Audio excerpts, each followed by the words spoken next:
Salut! On se retrouve aujourd'hui donc pour une nouvelle vidéo et je vais t'expliquer ici comment visiter et négocier un bien immobilier. Et bien sûr, je te donnerai l'outil que j'utilise pour mes négociations et pour toutes mes visites. Donc si tu es ici, c'est que je pense que tu as dû voir ma précédente vidéo en lien avec l'outil que je vais te présenter ici, qui est comment négocier efficacement le prix d'achat de votre bien immobilier, les 4 leviers imparables.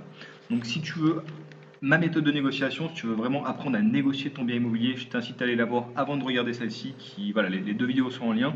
Ici, je vais plutôt te présenter l'outil, et dans cette précédente vidéo, donc je te montrais en fait mes méthodes de négociation, voilà, celles que j'utilise pour l'acquisition de tous mes biens immobiliers. Je vais t'expliquer bien sûr pourquoi et surtout comment négocier, les mécanismes de base d'une bonne négociation, comment ça se passe pour voilà, les éléments indispensables pour une bonne négociation, et bien sûr tous les éléments à prendre en compte lorsque tu vas vouloir négocier ton bien. Donc tout ça, tu peux le voir je te mets le lien de la vidéo en haut à droite de l'écran, et je te mettrai également le lien dans la description de cette vidéo, tu vas aller la voir après. Mais voilà, je te conseille d'aller la voir avant, et ici je vais te présenter l'outil qui va te servir de support pour pouvoir bien négocier. Donc l'outil que je vais te proposer, en fait, c'est un outil qui va te permettre plusieurs choses. Donc tout d'abord, il va te permettre de visiter efficacement ton bien immobilier et de rien oublier pendant ta visite. Ça, c'est hyper important parce que souvent, on fait qu'une seule visite. Donc si tu oublies des éléments, après, tu vas devoir poser des questions au vendeur, donc tu n'es pas sûr d'avoir toutes les informations et c'est plus compliqué. Donc dès que tu fais ta visite, il faut vraiment que tu regardes tous les éléments. Et pour ça, cet outil va tout te détailler et tu es sûr de rien oublier. Donc comme ça, tu auras toutes les infos dont tu as besoin pour évaluer le potentiel du bien. Donc le deuxième point, c'est d'analyser le potentiel du bien. Donc grâce à ça, tu vas voir si ton projet est intéressant ou non et si tu as envie de l'avoir dans ton patrimoine, en fait, tout simplement. Le troisième point, c'est que grâce à cet outil, tu vas pouvoir analyser le profil du vendeur. Donc ça, c'est hyper important. Et donc ça va te permettre de savoir en fait les raisons de la vente, pourquoi est-ce qu'il vend, sa situation financière, voilà, toutes les petites infos à demander et qui vont t'aider ensuite pour connaître ta marge de manœuvre dans la négociation. Pour savoir si c'est un bien que tu vas pouvoir fortement négocier ou au contraire si la marge de négociation est assez faible. Ensuite, il va également te permettre de lister tous les documents demandés au vendeur. Donc ça va te permettre d'avoir toutes les informations chiffrées pour pouvoir évaluer de façon précise la rentabilité de ton bien. Et le dernier point, c'est que cet outil va pouvoir t'accompagner dans ta réflexion pour l'acquisition de biens, pour voir donc si ce bien est intéressant et s'il correspond à tes besoins. Et il va te servir de support pour ta négociation. Voilà, donc ceci étant dit, je te propose de te le présenter. Donc on va regarder en fait, on va parcourir cet outil rapidement ensemble. Voilà, donc il s'agit en fait tout simplement d'une checklist. Voilà, donc c'est un outil assez simple mais très efficace. C'est indispensable de l'avoir dans ces outils immobiliers, voilà, pour ces acquisitions. Donc cette checklist en fait, c'est une checklist un peu particulière parce qu'elle s'adresse spécialement aux investisseurs immobiliers. Donc ici, tu as toutes les informations précises pour un investissement locatif. C'est si tu veux, voilà, te faire des revenus passifs grâce à l'immobilier. Elle n'est pas vraiment, tu peux l'utiliser également pour l'achat d'une résidence principale, mais elle sera moins adaptée. Ici, on va vraiment regarder si le projet va être rentable, s'il va être intéressant, les points à regarder pour voir si c'est un projet intéressant ou non. Voilà, donc c'est vraiment une checklist spéciale investisseur. Donc on va la parcourir très rapidement ensemble. Si tu veux, je te laisserai la lire par toi-même, je te laisserai la télécharger et la regarder plus précisément parce qu'à chaque fois je t'explique en fait, je te donne des détails, tu verras par toi-même, mais sur les prix, sur les choses à regarder, les durées de vie de chaque appareil, de la chaudière, etc. Voilà, donc tu verras ça par toi-même, on va pas tout détailler, mais je vais te montrer ici les grandes lignes de cet outil. Donc tout d'abord, dans le premier carré, je t'explique très rapidement comment va se dérouler ta visite, comment est-ce que tu dois faire. Donc ça, je te laisserai en prendre connaissance, mais voilà, comment se déroule une bonne visite bien faite. Ensuite, tu as une partie identification du bien que je te conseille de remplir à l'avance, avant de faire ta visite. Donc ici, tu mets tous les éléments essentiels, la rentabilité, le prix d'achat, le nombre de mètres carrés, etc. Voilà, tous les éléments qui vont te permettre de détailler le bien. Ensuite, sur la première page, je te mets potentiel de négociation. Je te l'ai mis au début parce que là, en fait, c'est toutes les informations à récolter sur le vendeur. Donc on va voir ici pourquoi est-ce qu'il vend, etc. Donc là, en fait, c'est toutes les informations un peu subtiles qu'il faut lui demander. Et ces infos, tu ne peux pas les demander directement au vendeur, sinon lui, il ne va pas te donner ces informations-là. Donc il faut que tu les aies tout le temps en tête, en fait, tout au long de la négociation, pour réussir à poser les questions au moment important, pour pouvoir tirer cette information vers toi. Et si tu arrives à obtenir les informations qu'il y a ici, tu peux être sûr que tu seras en position de force pour ta négociation. Donc je te les mets au début pour que tu les aies bien en tête tout au long de ta visite et que tu puisses récolter ces informations au fur et à mesure. Ensuite, sur la deuxième page, tu as tous les documents à demander, donc qu'ils soient obligatoires ou non. À chaque fois, je te mets une petite description, à quoi ils servent, leur durée de validité, quand est-ce qu'ils sont obligatoires ou pas. Voilà, ça c'est les documents essentiels à demander si tu veux avoir des données chiffrées sur ton bien pour pouvoir évaluer la rentabilité, voir la qualité du logement, etc. Donc ici, voilà, je te laisserai en prendre connaissance, tu marques si tu as reçu ou pas le document, tu as une petite observation à mettre si tu as des observations, etc.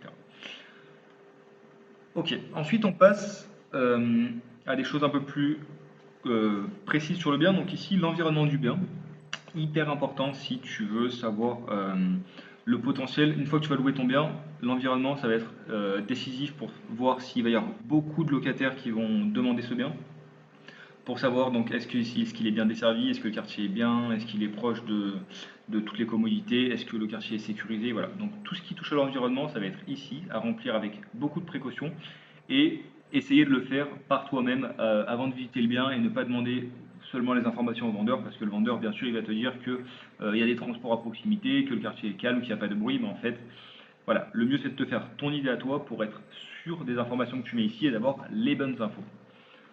Page suivante, tu trouveras ici toutes les informations relatives à l'immeuble cette fois-ci. Donc ça va te permettre de voir si en gros l'immeuble est bien entretenu ou si dans les années à venir tu vas avoir des fortes charges de copropriété. Et dans ce cas-là, ça va venir impacter ta rentabilité. Donc bien sûr, tout ça c'est à prendre en compte. Pareil, ne pose pas. Tu peux poser des questions au vendeur, mais essaie de le faire par toi-même. Avant d'aller visiter le bien, tu te mets en bas, tu fais un tour de l'immeuble, tu regardes un petit peu l'état des parties communes, de la façade et tout.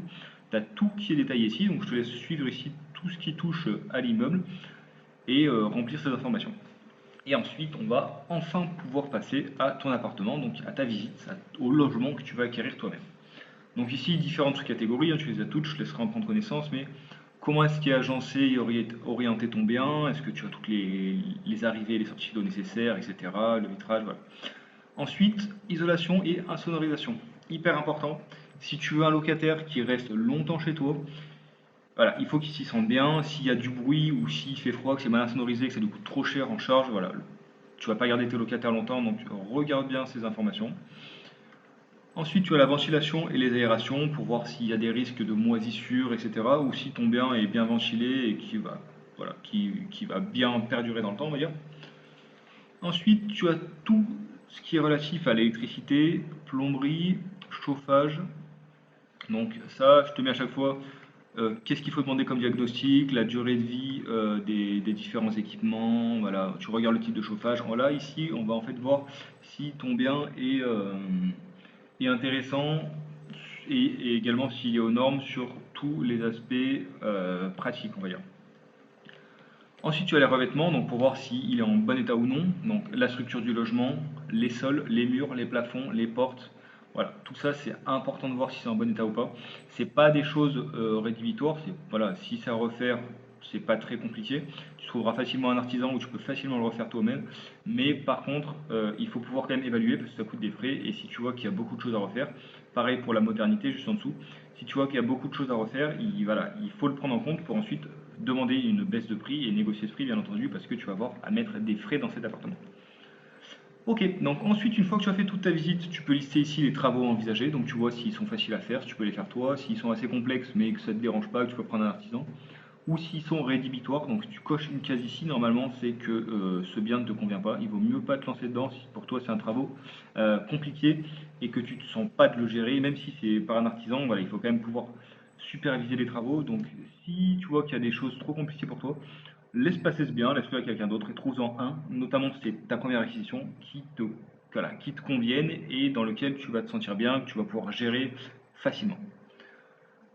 Ensuite, ici tu marques le potentiel, si le bien a un potentiel particulier, donc s'il a un élément différenciant comme un jardin au centre-ville, une terrasse, un balcon, etc.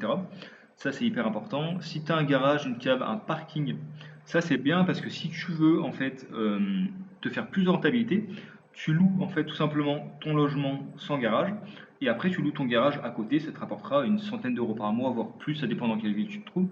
Mais en gros ça peut être intéressant pour augmenter ta rentabilité facilement et possibilité de reconfigurer. Donc si tu vois par exemple qu'il y a un mur en plein milieu de l'appartement qui est pas un mur porteur et qui bloque la lumière ou voilà, qui gâche un peu l'appartement, si le vendeur te le vend donc à un prix correct, toi tu sais que tu peux reprendre ce bien, casser ce mur, le reconfigurer, en faire quelque chose de super et qui va lui apporter une vraie plus-value en fait assez facilement.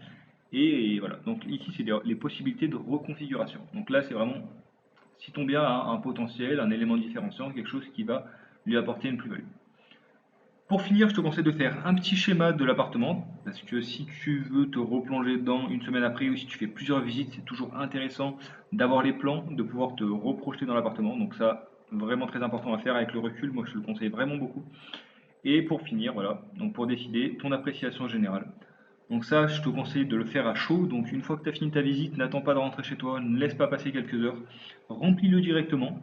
Voilà, parce que comme ça, tu auras vraiment le sentiment de ta visite, tu auras toutes les informations en tête, tu es sûr de rien oublier, donc tu remplis toutes les catégories. Donc là, c'est voilà, c'est une appréciation spéciale investisseur, hein. Tu vois, le premier poste, c'est la rentabilité.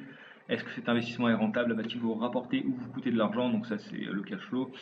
Sera-t-il facile à revendre? Est-ce que tu espères faire une plus-value? Donc voilà, ça c'est tout ce qui touche à la rentabilité, tout ce qui touche au bien-être, donc est-ce qu'il est bien orienté? Est-ce que l'appartement est assez grand, dispose assez de rangement? Voilà, donc ça c'est tout ce qui touche au bien-être de l'appartement. Est-ce qu'on s'y sent bien? L'état général pour voir donc s'il est bien entretenu et si c'est un appartement qui a des soucis ou non. La localisation pour voir s'il est bien situé, voilà, donc s'il est facilement accessible. S'il y a des programmes d'urbanisme donc de la mairie intéressants dans les années à venir, voilà, donc ça touche à la localisation. Au niveau économique, c'est est-ce qu'il est bien isolé, quel type de chauffage, voilà, tout ce qui touche aux dépenses en fait. Et à la fin, sécurité, est-ce que c'est un quartier qui est bien fréquenté ou non, est-ce qu'on s'y sent bien, est-ce que le logement en lui-même et ton appartement, est-ce qu'ils sont bien protégés, est-ce que ça, voilà, ça permet de protéger de l'accès extérieur de quelqu'un d'autre.